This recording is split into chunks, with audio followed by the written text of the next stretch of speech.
Alex, and today my dad and me are gonna put concrete in there to hold this down. What is that? It's a water tank on top of the tower. Yeah, so I built this water tower. And that's the same garden from Alex Gardening. So we can get water in the in the garden, and so we can get water to our chickens in the chicken coop we're building. Of course, my wife had the question, well, why don't you just put a well back here? And I was thinking, well, that's just too easy.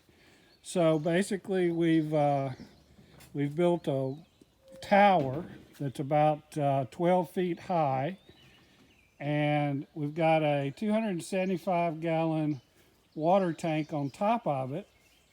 We picked it up using this tree limb and my tractor down there. One thing I have found out is that this tower is very top heavy. So the plan is to put concrete in here and sleeve bolts through the wood to hopefully hold this baby down so it doesn't flip over while I'm up on a ladder getting that water tank in place. That's the hope. So basically, to do this, you need some sand. I got 3 bags of sand. One of my bags busted open when I dropped it, but I think I can shovel up most of the sand. The ground needs to be level. You can dig out and make it even more level, but I purposely picked the most level spot I could to put this water tower stand. Eventually you'll need something like this to help smooth out the concrete. A rake and a hoe is good, one or the other. You need this. This is called rebar. You can also use concrete fencing, but the purpose of this is to prevent cracking. And you need concrete, of course. Got a lot of concrete. I measured the depth, width, and length of that, and it estimated you needed 9 bags to fill that up. Seems like a lot, but we'll see. Of course, you'll need something called a trowel. Then you need shovels. Now, I went the cheap route. I didn't rent one of those little concrete mixers, so we're going to have to work extra hard to mix this up. And the key to all this is to get the water-concrete ratio just right. So we're going to use a gallon jug, hopefully, to try to figure out what the perfect ratio is here. And I think that's all the information. We're going to put the sand down first, and we'll video that once we get it down. Then we'll lay the rebar in there, and then we'll look at mixing the concrete. All right, Alex is now going to level out the sand for us. Push it around good, get it at the same level. Come on, put some elbow grease into it. Don't go over the sides with it. While he's doing that, we do have 2 supports, and rather than putting sand in there, I put gravel. Gravel seems to work really good with concrete as far as having a bed for concrete in a tight space. That's what we're going to use later today when we build our fence posts, put our fence posts in the ground. Alex has gotten himself in some ants. That's part of the... No, a tick? Oh, a tick, even worse. That's part of the... And there's fireflies. part of the job, I guess. So let's get it level, Alex, and then we're going to put the rebar down. Follow that with the hard work, the concrete. All right, we've poured the sand in. We've got it about as level as we could get it. Next thing we're going to do is put our rebar in. Alex is going to try to get it in all 4 corners of this. Is it too heavy for you? No. Just very well. Very wiggly. By the way, we did use twist ties. We probably need to clip them off so they don't stick. Well, they're not twist ties, they're electrical ties. You probably want to cut them off so they don't stick out of the concrete when we pour the concrete. Okay, let's put the other 3 in. We've made 4 of these that should cover the bottom of this thing pretty good. Trying to unbury them. And again, the purpose of this is to keep the concrete from cracking. Reduces the chance. Yeah, reduces the chance. Now we got Quikrete that says that it doesn't crack that much. We're going to see. I'm not a pro, certainly, at laying concrete. A concrete mixer would probably be a lot better than the way we're going to do this, but this should work okay. We're going to see, huh? My main concern is when I go up here. Yeah, that looks good. Put the other 2 down and we'll be ready to pour the concrete, I believe. Yep. My main concern is to make sure this tower doesn't topple over when I get on my 12-foot ladder to get that tank in the right place.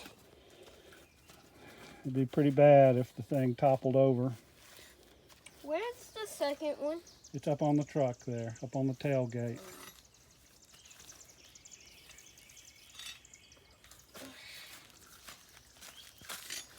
Looking good.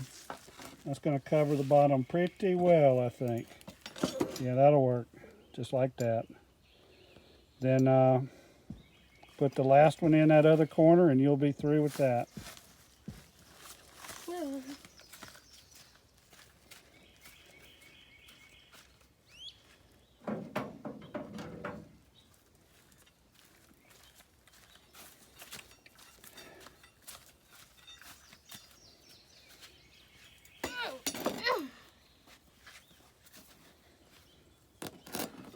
Hopefully I don't have to go in here to... No, we're just going to pour the concrete after we get it mixed. That looks really good. Hey. All right. 3 quarts. And it's still on video. You got to turn it on. I turned it off. It's on. It wasn't on, but okay.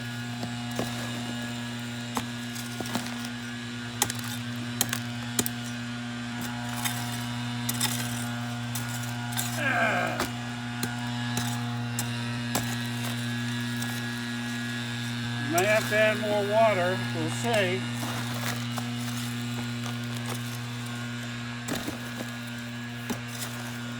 Kind of like making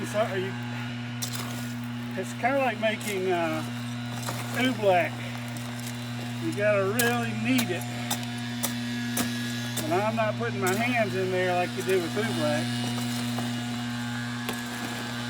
I still feel like maybe a little more water is what's needed. This is 1 bag.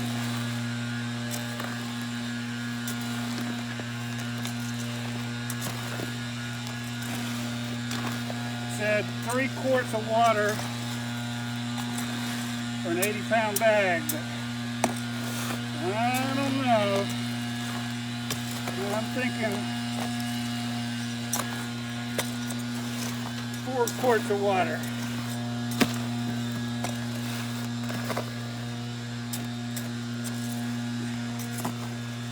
Alex?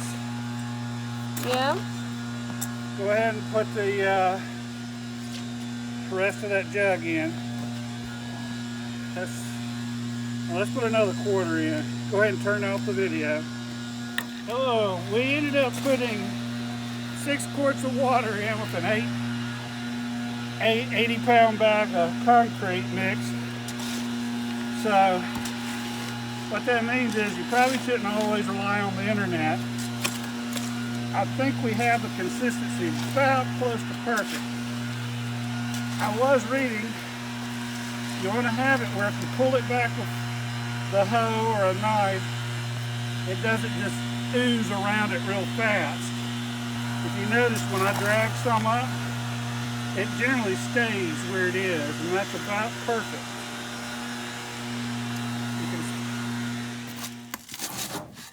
Okay, as you can see, we've increased our labor. We got the concrete experts come over here to level it out for me. It's starting to shape up.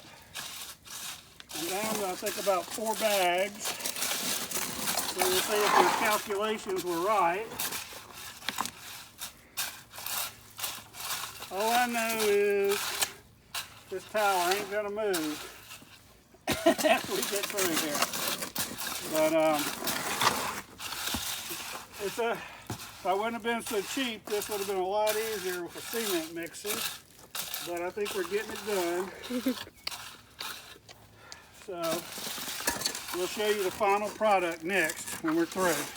Okay, not quite as smooth as I would like, but I used 6 bags. I probably could use another bag, but I am about worn out with this concrete. So 6 times 80 is what, 480 pounds, plus the sand. Water is going to come out of it, but I would think a 480 pound cement could hold this tower down pretty good. I'm going to put anchor bolts, sleeve anchor bolts, in this concrete through these boards, which should, in case there's any shrinkage and everything, that should hold the tower to the concrete. Satisfying project. I'm starting to see the light at the end of the tunnel.